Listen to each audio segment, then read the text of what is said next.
నమస్కారం సార్. నమస్కారం. Sir 10th qualification అంటే ఏదో ఒక డిస్టర్బెన్స్ వల్లనో ఆడపిల్లలకైతే పెళ్ళి అని కొన్ని కారణాల చేత 10th తోటే ఆగిపోయిన విద్యార్థులు చాలా మంది ఉంటారు. మరి అలాంటి వాళ్ళకు కూడా గవర్నమెంట్ జాబ్ తెచ్చుకోవాలి అన్న ఆశ, కోరిక రెండూ ఉంటాయి. మరి అలాంటి వాళ్ళు ఎవరైనా కూడా గవర్నమెంట్ జాబ్కి ప్రిపేర్ అవ్వాలి అంటే 10th క్వాలిఫికేషన్తో రాయగలే గవర్నమెంట్ జాబ్స్ ఏంటి సార్? 10th ఎలిజిబిలిటీ తోటి సంవత్సరానికి సుమారు 1,00,000 పోస్టులు ఉంటాయండి. వాటి జీతం కూడా తక్కువేమి కాదు. 40,000 నుంచి 50,000 మధ్యలో ఉంటాయి. అన్ని పోస్టులకు కాదు, majority. So staff selection commission వారు కండక్ట్ చేసేటటువంటి జీడీ కానిస్టేబుల్ నోటిఫికేషన్ ఉంది. సో మనకి సిఐఎస్ఎఫ్, బిఎస్ఎఫ్, సిఆర్పిఎఫ్ ఇట్లా కేంద్ర సాయుధ బలగాలు ఏవైతే ఉన్నాయో వాటిల్లో కానిస్టేబుల్కి సంబంధించినటువంటి రిక్రూట్మెంట్ అది ఈ ఇయర్ వచ్చేసింది. డేట్ అయిపోయింది, అది రీసెంట్గానే అయిపోయింది. 25,000కు పైగా పోస్టులు ఉన్నాయండి దానిలో. ఎవ్రీ ఇయర్ క్రమం తప్పకుండా వస్తుంది. Every year notification. అంటే ఏ మంత్ లో వచ్చే అవకాశం ఉంది సార్ నోటిఫికేషన్? యూజువల్లీ డిసెంబర్లో వస్తుందండి. అది నవంబర్, డిసెంబర్ నెలలో నోటిఫికేషన్ వచ్చేస్తుంది. Every year on an average 20,000కి తక్కువ పోస్టులు అసలు జీడీ కానిస్టేబుల్ నోటిఫికేషన్ తక్కువ లేకుండా ఉండదు. 20,000కి తక్కువ ఏ ఇయర్లోనూ ఉండదు. ఈ ఇయర్ అయితే 25,000 వచ్చినాయి. At the same time staff selection commission వారు ఎంటీఎస్, మల్టీ టాస్కింగ్ స్టాఫ్ అని ఇంకొక నోటిఫికేషన్ రిలీజ్ చేస్తారు. అది కూడా పెద్ద నోటిఫికేషనే. సో ఇవన్నీ కూడా సెంట్రల్ గవర్నమెంట్ జాబ్స్. మనకి ఇన్కమ్ ట్యాక్స్ కానివ్వండి, లేకపోతే కస్టమ్స్ కానివ్వండి, ఇట్లా వీటన్నిటిలోనూ లోయర్ లెవెల్ జాబ్స్ అనమాట. Multi tasking staff, MTS notification. Next రైల్వేలో వచ్చేసేటప్పటికి గ్రూప్ డి. రైల్వే నోటిఫికేషన్స్ అన్నిటిల్లో కూడా లాస్ట్ 2 years నుంచి మనకి రెగ్యులరైజ్ అయిపోయినాయి. అంటే ఎవ్రీ ఇయర్ ప్రతి నోటిఫికేషన్ వస్తుంది రైల్వేలో. రైల్వే వారు ఇచ్చేటటువంటి అన్ని నోటిఫికేషన్స్లో కల్లా హైయెస్ట్ నంబర్ ఆఫ్ వేకెన్సీస్ ఉండేటటువంటి నోటిఫికేషన్ గ్రూప్ డి. సో ఈ గ్రూప్ డి నోటిఫికేషన్ కూడా 10th క్లాస్ ఎలిజిబిలిటీనే ఉంటుంది. అదేవిధంగా ఇప్పుడు అప్లై చేసుకోవటానికి ఇండియా పోస్ట్ జీడిఎస్ అని ఉంది. జీడిఎస్ అంటే గ్రామీణ్ డాక్ సేవక్ అని ఉంటుంది. సుమారుగా 28,000 పైచులకు పోస్టులు ఉన్నాయండి. అది ఇప్పుడు ఉంది నోటిఫికేషన్. దీనికి బ్యూటీ ఏంటి అని అంటే ఎలిజిబిలిటీ 10th క్లాసే, కానీ రిటర్న్ ఎగ్జామ్ ఉండదు, మెరిట్ బేసిస్. 10th క్లాస్లో ఎవరికి ఎక్కువ మార్కులు ఉంటే వారికి ఇచ్చేస్తారు. ఇంకొకటి, ఈ జీడిఎస్కి సంబంధించి సెలక్షన్ వచ్చింది అని అనుకోండి, పోస్టింగ్ మీ ఊర్లోనే ఉంటుంది.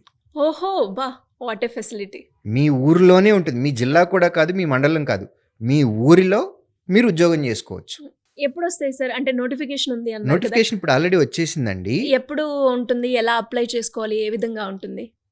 ఆన్లైన్లో ఇండియా పోస్ట్ వెబ్సైట్ ఉంటుంది. ఇండియా పోస్ట్ వెబ్సైట్లోకి వెళ్ళిపోయి డైరెక్ట్గా అప్లై చేసేసుకోవటమే. సో ఈ సెలక్షన్ ప్రాసెస్లో కూడా మీ ఊరికి సంబంధించి మీకు హైయెస్ట్ మార్కులు ఉన్నాయంటే మీకు ఉద్యోగం వచ్చేస్తుంది. So purely merit basis. At the same time state గవర్నమెంట్కి సంబంధించి బోత్ తెలంగాణ అండ్ ఆంధ్రప్రదేశ్ రెండిట్లోనూ మనకి డిస్ట్రిక్ట్ కోర్ట్స్ ఉంటాయి, హైకోర్టులు ఉంటాయి. డిస్ట్రిక్ట్ కోర్టుల్లో సంబంధించినటువంటి అటెండెంట్ పోస్టులు ఇప్పుడు ఆల్రెడీ నోటిఫికేషన్ వచ్చింది. ఇది బోత్ తెలంగాణలో వచ్చింది, ఆంధ్రప్రదేశ్లో కూడా వచ్చింది. అదేవిధంగా హైకోర్టుకి సంబంధించి సబార్డినేట్ ఈ నోటిఫికేషన్ కూడా ఉంటుంది. సో ఆంధ్రప్రదేశ్, తెలంగాణ స్టేట్స్లో ఎవరైతే 10th క్లాస్ కంప్లీట్ చేస్తున్నారో వారు ఇప్పుడు డిస్ట్రిక్ట్ కోర్ట్స్కి సంబంధించి నోటిఫికేషన్ అవైలబిలిటీలో ఉంది, దానికి అప్లై చేసేసుకోవచ్చు. At the same time RBI అంటే బ్యాంకింగ్ సెక్టర్ లేదా ఫినాన్షియల్ సెక్టర్లో ఆర్బీఐ అనేది వండర్ఫుల్ జాబ్. అవును. ఎందుకంటే పోస్టింగ్ ఒకసారి వచ్చింది అని అంటే తెలంగాణకు సంబంధించి, ఆంధ్రప్రదేశ్కి సంబంధించి ఇప్పుడు ఒకటే ఆఫీస్ ఉందండి, అది హైదరాబాద్లోనే ఉంది. వాళ్ళ జీవితాంతం వాళ్ళు రిటైర్మెంట్ అయిపోయేంత వరకు వాళ్ళు ఒకే ఆఫీస్లోనే పనిచేస్తారు. సేమ్ ప్లేస్, సేమ్ ఆఫీస్ కూడా. సో జాయినింగ్ అక్కడే ఉంటుంది, రిటైర్మెంట్ కూడా అక్కడే ఉంటుంది. సో ఆఫీస్ అటెండెంట్ పోస్ట్, దానికి నోటిఫికేషన్ ఆల్రెడీ ఉంది ఆర్బీఐది.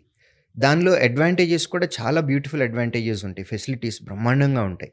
ఆ నోటిఫికేషన్‌కి అప్లై చేసుకోవచ్చు. ఓకే. సో, ఇట్లా సుమారుగా ఇయర్లీ మీరు కాలిక్యులేట్ చేస్తే 10th క్లాస్ ఎలిజిబిలిటీ తోటే సుమారు 1,00,000 పోస్టుల వరకు ఉన్నాయండి. హుహు. అండ్ అలాగే సార్ 1,00,000 పోస్టుల వరకు ఉన్నాయి అని చెప్పారు. అంటే జీతం ఏ విధంగా ఉంటుంది? 10th కదా! జీతం ఏమైనా తక్కువుంటుందా? ప్రభుత్వ ఉద్యోగం అయితే అవుతామని తెలుస్తుంది. కానీ జీతం కూడా చూస్తారు కాబట్టి ఏ విధంగా ఉంటుంది మీరు నేను చెప్పిన చెప్పిన వాటిల్లో ఒక్క ఇండియా పోస్ట్‌లోనే కొంచెం తక్కువ సాలరీ ఉంటుంది. సుమారు 15,000 నుంచి 20,000 మధ్యలో ఉంటుంది. హ్మ్. బట్ మిగిలిన అన్నిటిలోనూ 30,000కి పైగానే ఉంటాయండి. జీడీ కానిస్టేబుల్ అయితే 40,000 జీతం వస్తది. హుహు. అబ్బా! ప్లస్ వాళ్ళు ఒక్క రూపాయి సొంతగా ఖర్చు పెట్టుకోక్కర్లేదు. డ్యూటీలో ఉన్నప్పుడు యూనిఫార్ము డిపార్ట్‌మెంటే ఇస్తుంది. ఫుడ్ డిపార్ట్‌మెంటే పెడుతుంది. హ్మ్. ట్రావెల్ అలయన్సెస్ ఇయర్లీ ఇన్ని టైమ్స్‌కి ఇంటికి వెళ్ళి రావడానికి టికెట్స్ చార్జెస్ ఓకే. ఇట్లా బ్రహ్మాండంగా ఉంటుంది. నేను చెప్పినటువంటి ఆర్‌బీఐ అటెండెంట్ ఉంది. ఆర్‌బీఐ అటెండెంట్‌కి కూడా 30,000 రూపాయల వరకు జీతం వస్తుంది. At the same time quarters ఇస్తారు.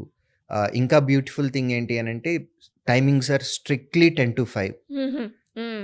సో, 10కి ముందు మీరు పని చేయక్కర్లేదు. 5 తర్వాత కూడా పని చేయక్కర్లేదు. 10-5 ఆఫీస్ అవర్స్ అంతే.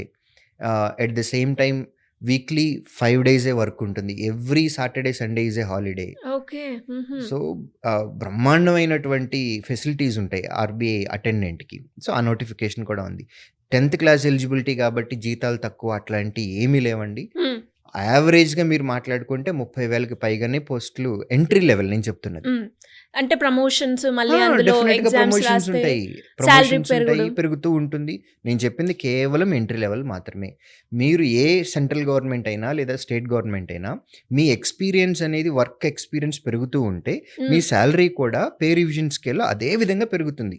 ఎంట్రీ లెవెల్‌లో 10th క్లాస్ ఎలిజిబిలిటీ తోటి 30,000, 40,000 సాలరీస్ బ్రహ్మాండంగా ఉన్నాయి. ఆపర్చునిటీస్ చాలా ఉన్నాయి. ఇంట్లో గనక మనకి ఫినాన్షియల్ ప్రాబ్లమ్స్ ఉన్నాయి. మనం చదువుకోవటానికి ఇబ్బందవుతుంది అని ఎవరైనా సరే హ్మ్. Below middle class are lower middle class వారు ఆడపిల్లలు అవ్వచ్చు లేదా మగపిల్లలు అవ్వచ్చు. వారికి బ్రహ్మాండమైన ఆపర్చునిటీస్ ఉన్నాయి. బాధపడాల్సిన పని లేదు. కేంద్ర ప్రభుత్వం లేదా రాష్ట్ర ప్రభుత్వం లేదా పబ్లిక్ సెక్టర్ జాబ్స్ ఉన్నటువంటివి వారికి డెఫినిట్‌గా అందుబాటులో ఉన్నాయి. డెఫినెట్‌గా సార్. అండ్ గ్రేట్ అవేర్‌నెస్ అనొచ్చు. అండ్ ఇంకా ఎవరికైనా కూడా 10th క్వాలిఫికేషన్‌తో సంబంధించి ఎలాంటి ఇన్ఫర్మేషన్ కావాలి అన్నా, అండ్ అలాగే శ్రీధర్ సీసీలో ఉన్న కోర్సెస్ గురించి తెలుసుకోవాలి అన్నా, కెరియర్ గైడెన్స్ కావాలి సార్ మీ దగ్గర నుంచి అనుకునే వాళ్ళు ఎవరైనా కూడా మిమ్మల్ని అప్రోచ్ అవ్వాలి అంటే ఏ విధంగా ఉంటుంది సార్? ఏపీ, తెలంగాణలో మా ఆఫ్‌లైన్ సెంటర్స్‌కి డైరెక్ట్‌గా వచ్చి ఇంటరాక్ట్ అయితే మోర్ ఇన్ఫర్మేషన్ వస్తుందండి. కుదరదు అని అనుకుంటే గనక మీకు స్క్రీన్ పైన కనపడుతున్న ఈ నంబర్‌కి కాంటాక్ట్ చేసి మమ్మల్ని సంప్రదించవచ్చు. Thank you sir. Thank you so much. Thank you.